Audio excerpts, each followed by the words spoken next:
خطے کا امن افغانستان کے امن سے جڑا ہے۔ وزیر اعظم عمران خان کا تاشقند میں کانفرنس سے خطاب، کہا افغانستان کی صورتحال کا ذمہ دار پاکستان کو ٹھہرانا بدقسمتی ہے۔ پاکستان میں پہلے ہی 30 لاکھ افغان پناہ گزین موجود ہیں، ہم مزید افغان مہاجرین کی آمد برداشت نہیں کر سکتے۔ وزیر اعظم عمران خان کی وفد کے ہمراہ افغان صدر اشرف غنی سے ملاقات، امن عمل پر مذاکرات۔ شاہ محمود قریشی کی تاشقند میں امریکی نمائندہ خصوصی زلمے خلیل زاد سے ملاقات، افغانستان کی بدلتی ہوئی صورتحال پر تبادلہ خیال۔ وزیر خارجہ نے کہا خطے میں اقتصادی ترقی اور استحکام کے لیے افغانستان میں قیام امن ناگزیر ہے۔ پاکستان افغانستان میں قیام امن کے لیے اپنا مصالحتی کردار ادا کرتا رہے گا۔ افغانستان کے مستقبل کا فیصلہ افغانوں کو مل بیٹھ کر خود کرنا ہے۔ پاکستان نے افغان نائب صدر امراللہ صالح کے الزامات مسترد کر دیے۔ ترجمان دفتر خارجہ کے مطابق افغانستان نے چمن بارڈر کے دوسری جانب ایئر آپریشن سے متعلق آگاہ کیا تھا۔ پاکستان نے افغان سرزمین پر کسی بھی کارروائی کو اس کا حق قرار دیا تھا۔ کسی بھی ممکنہ حادثے کے پیش نظر اپنی جانب حفاظتی اقدامات مکمل کیے۔ پاک فضائیہ نے اس حوالے سے افغان فضائیہ کے ساتھ کسی قسم کی پیغام رسانی نہیں کی۔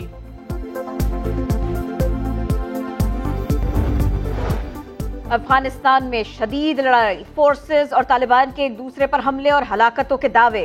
قندھار میں deputy director joint special operation مارا گیا۔ ارزگان میں NDS کا افسر ہلاک۔ پکتیکا میں 400 اہلکاروں نے ہتھیار ڈال دیے۔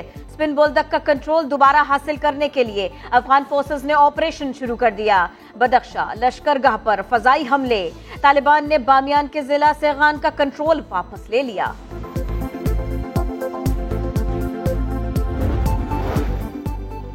کرم میں سیکیورٹی فورسز کا آپریشن، دہشت گردوں کے ساتھ فائرنگ کے تبادلے کے بعد 5 مغوی مزدوروں کو بازیاب کرا لیا۔ انہی مزدوروں کی بازیابی کی کوشش میں 2 روز پہلے کیپٹن سمیت 2 جوان شہید ہو گئے تھے۔ ISPR کے مطابق 26 جون کو دہشت گردوں نے 16 مزدوروں کو اغوا کیا۔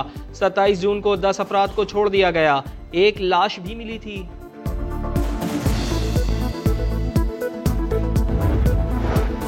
دشمن قوتوں کو پاک چین برادرانہ تعلقات کو نقصان پہنچانے نہیں دیں گے، وزیر اعظم عمران خان کا چینی ہم منصب کو فون۔ داسو واقعے میں چینی شہریوں کی ہلاکت پر اظہار افسوس، کہا پاکستانی عوام غم میں برابر کی شریک ہے۔ زخمی چینی شہریوں کو بہترین طبی امداد فراہم کی جا رہی ہے۔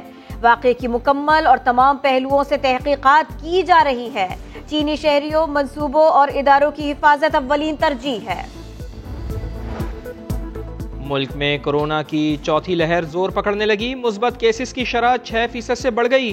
2327 نئے کیسز رپورٹ ہوئے، 24 گھنٹے میں 31 مریض جان سے گئے۔ لاہور اور راولپنڈی میں مثبت کیسز کی شرح 5% سے زائد۔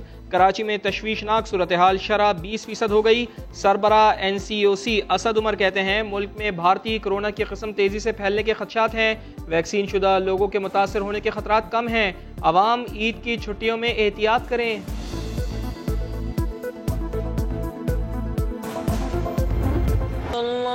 حج کے لیے عازمین کی مکہ مکرمہ آمد کا آغاز کل سے ہوگا۔ ہفتے کی رات سے حج کے ارکان کی ادائیگی شروع ہوگی۔ پیر کو وقوف عرفہ ادا ہوگا۔ کورونا کی وجہ سے 60,000 مقامی افراد حج کی سعادت حاصل کریں گے۔ سندھ میں جعلی شناختی کارڈ پر MQM کا قومی اسمبلی میں توجہ دلاؤ نوٹس۔ پارلیمانی سیکرٹری برائے داخلہ نے بتایا سندھ میں ایلینز کے شناختی کارڈ بنائے جا رہے ہیں۔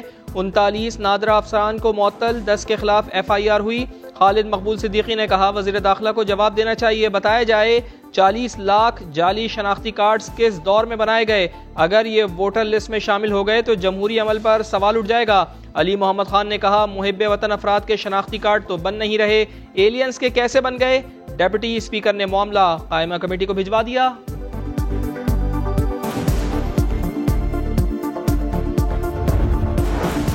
مہنگائی کی آگ پر مزید تیل چھڑک دیا۔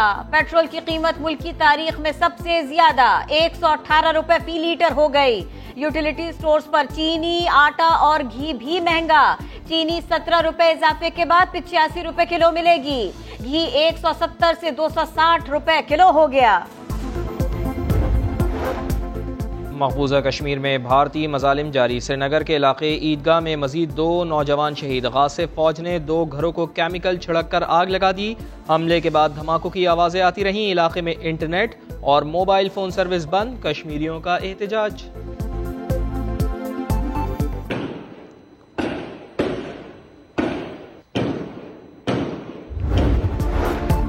کراچی میں دوران بارش کرنٹ لگنے سے 3 نوجوان جان کی بازی ہار گئے، حسین آباد میں بیوی سے اسپتال ملنے جانے والا راحیل جان سے گیا، پولیس نے پہلے موٹر سائیکل سلپ ہونے کو موت کی وجہ بتایا، کئی گھنٹوں بعد کرنٹ لگنے کی تصدیق ہوئی، راحیل کی موت کے 10 منٹ بعد اس کے ہاں بیٹے کی پیدائش ہوئی۔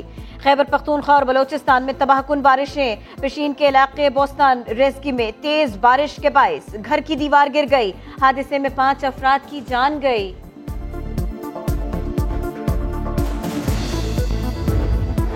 سندھ کے بعد خیبر پختونخوا میں بھی آوارہ کتوں کی تعداد بڑھ گئی، گزشتہ روز 17 افراد کو کاٹ لیا تھا، اس سال اب تک 15,000 کتے کے کاٹے کے کیسز رپورٹ ہو چکے ہیں۔ فیصل آباد میں گزشتہ روز ہونے والے دوہرے قتل کا مقدمہ 5 ملزمان کے خلاف، مقتولین نے 1 سال قبل قاسم کو گلے میں کپڑا ڈال کر گھسیٹا اور تشدد کیا، جس کا بدلہ لینے کے لیے قاسم نے دونوں کو قتل کر دیا۔ اسلام آباد میں تیل نکل آیا، سیکٹر G13 میں پانی کے لیے بورنگ ہو رہی تھی کہ تیل نکلا تو اہل علاقہ بالٹیاں اور ڈرام لے کر بھرنے پہنچ گئے، ضلعی انتظامیہ تک بات پہنچی تو بورنگ مشین قبضے میں لے کر وزارت پیٹرولیم سے رابطہ کر لیا، اسلام آباد میں بورنگ کرنے پر پابندی عائد ہے۔ ٹوکیو اولمپکس میں شرکت کے لیے پاکستان کا پہلا دستہ جاپان روانہ ہو گیا، دستے میں بیڈمنٹن پلیئر ماہور شہزاد، تیراک بسما خان سمیت 6 کھلاڑی اور 3 آفیشلز شامل ہیں۔